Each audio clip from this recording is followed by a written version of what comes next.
আমন্ত্রণ 2026 টি-20 বিশ্বকাপতে ইন্ডিয়া ঘরের মাঠে খেলতে যাচ্ছে এবং ঘরের মাঠে ইন্ডিয়ার এই বিশ্বকাপে ইন্ডিয়ার যে লাইন আপটা হতে যাচ্ছে সেটা কি 2024 টি-20 বিশ্বকাপের লাইন আপের চাইতেও আর অনেক বেশি মাত্রায় ভয়ঙ্কর লাইন আপ হতে যাচ্ছে কিনা।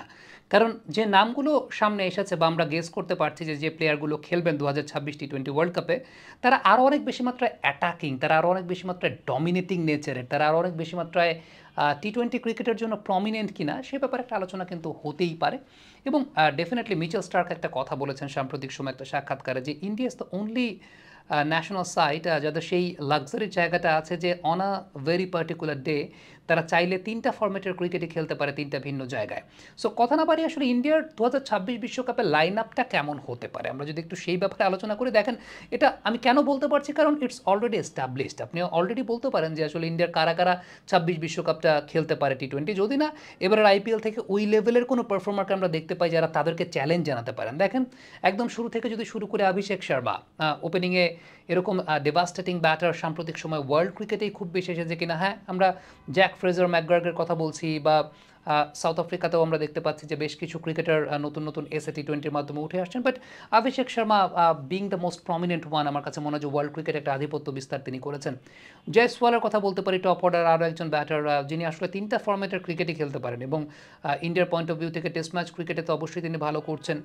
ওয়ান ডে ক্রিকেট সবেমাত্র শুরু করেছেন, বাট টি-20 ক্রিকেটেও he has been very much prominent.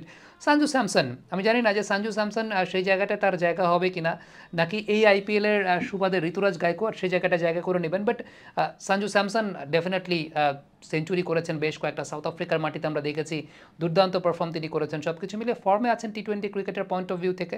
Definitely Sanju Samson ইন্ডিয়ার এই টিমটার অবিচ্ছেদ্য অংশ তিনি থাকবেন, যদি না তার জায়গাটা অন্য কেউ রিপ্লেস করাতে পারেন টপ অর্ডারে, সেটা ঋতুরাজ গায়কোয়াড়ের সম্ভাবনার জায়গাটাই সবচাইতে বেশি। একটু নিচের দিকে যদি আসেন Tilak Varma, we all know how much prominent he is এবং তিনি কীভাবে ব্যাটিং করছেন সেই জায়গাটাতে, তার উত্থানের গল্পটা আমরা জানি। আইপিএল কিংবা এছাড়াও তাদের যে সৈয়দ মুশতাক আলী ট্রফি সেই জায়গাটা কেমন পারফর্ম তিনি করছেন। Surya Kumar Yadav, he will lead the side for team India.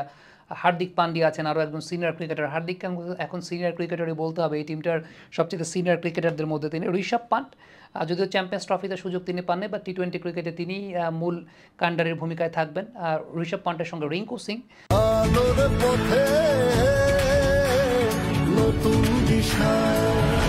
But আমার কাছে মনে হয় যে Rinku Singh has been wasted a lot, কারণ রিঙ্কু খুব বেশি ব্যাটিং করার সুযোগ পান না। তিনি যতটুকু ব্যাটিং করার সুযোগ পান, the opportunity what Rinku Singh gets, he is more capable of that, তার চাইতেও কেপেবল তিনি, এটা আমার কাছে ব্যক্তিগতভাবে মনে হয়। বাট কম্বিনেশন ওয়াইজ ব্যাটিং অর্ডারে রিঙ্কু সিংকেই খেলাতে হয় পজিশনে। আকসার প্যাটেল সাম্প্রতিক সময় ইন্ডিয়ার সবচেয়ে ইমপ্রুভড ক্রিকেটার, এটা আমার কাছে ব্যক্তিগতভাবে মনে হয় যে আকসার Patel the most improved cricketer, bat ball দুটার দিক থেকে, ইউটিলিটি ক্রিকেটিং জায়গা থেকে। আর্শদীপ সিং সেই জায়গাটায় তিনি থাকবেন।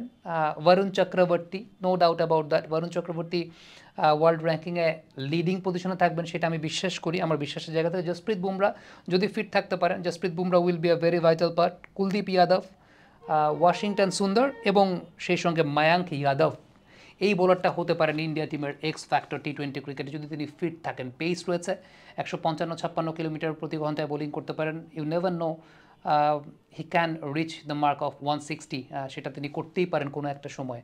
বাট ইন্ডিয়ার এই যে লাইন আপটা, 15 জনের লাইন আপটা আমি বললাম, এটা এখন থেকে বলে দেওয়া যায় যে কারণ তারা যেভাবে ওয়ার্ল্ড ক্রিকেট খেলছেন, তারা যেভাবে এই প্লেয়ারদেরকে প্রমোট করেছেন, একটা বিষয় খেয়াল করে দেখবেন, আমি সবসময় যেটা বিশ্বাস করি যে ইন্ডিয়া সবসময় যে কাজটা করেছে, সিনিয়র ক্রিকেটাররা প্রমিনেন্ট থাকতে, সিনিয়র ক্রিকেটাররা বেস্ট পসিবল শেপসে থাকতেই এই ক্রিকেটারদেরকে তারা ইন্টারন্যাশনাল ক্রিকেটে ডেবিউ করেছে, তারা জেনারেশন গ্যাপটা প্রডিউস করতে দেয় নাই। তো এটা একটা খুব উল্লেখযোগ্য জায়গা ছিল যে শুভমান গিলকেও তারা ক্যাপ্টেন্সি দিয়ে টি-20 খেলিয়েছে। সো ইটস আ ফ্যাক্ট, যে ফ্যাক্টটা আসলে ইন্ডিয়ান ক্রিকেটটাকে অনেক বেশি মাত্রায় ডমিনেটিং করেছে। India has become a very dominating force in world cricket.